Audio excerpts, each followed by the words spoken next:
سر درد ایک تکلیف دہ اور مضر بیماری ہے۔ اس کے علاج میں میڈیکل ناکام ہو چکے ہیں۔ اس کے اسباب، علامات، اقسام اور روحانی علاج ایک منفرد ویڈیو، لیکن ویڈیو شروع کرنے سے پہلے چینل کو سبسکرائب کریں۔ سر درد سر کے علاقے میں اور اس کے ارد گرد درد کا احساس ہے۔ سر درد بہت سی بنیادی وجوہات کی علامت ہو سکتا ہے۔ سر درد کی کئی اقسام ہیں۔ یک طرفہ سر درد، درد شقیقہ، ویسٹیلر مائگزین، کلسٹر سر درد، ایک بار بار آنے والا درد، اچانک سر درد جس کے سر کے ایک طرف شدید سر درد، آنکھوں میں پانی اور ناک بند ہو جاتی ہے۔ یہ عورتوں کے مقابلے میں مردوں میں زیادہ عام ہے۔ اگلا حصہ، ہڈیوں کا سر درد، آنکھ کشیدگی کا سر درد، صبح کا سر درد، دائمی تناؤ کا سر درد، صبح کے اوائل میں سر درد کو متحرک کر سکتا ہے۔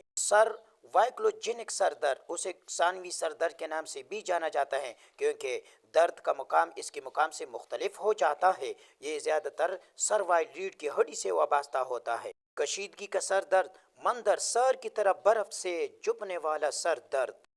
کیا سر درد موروثی ہوتا ہے؟ درد شقیقہ، جن بچوں کو درد شقیقہ ہوتا ہے ان کے والدین میں مبتلا ہو جاتے ہیں۔ درد حقیقہ، جن بچوں کے والدین کو درد شقیقہ ہے ان میں اس کے بڑھنے کے امکانات 4 گنا زیادہ ہوتے ہیں۔ عملیات میں اس کا علاج، اگر درد جادو یا جنات کی وجہ سے ہو تو سورۃ الناس 7 مرتبہ پڑھ کر دم کرے۔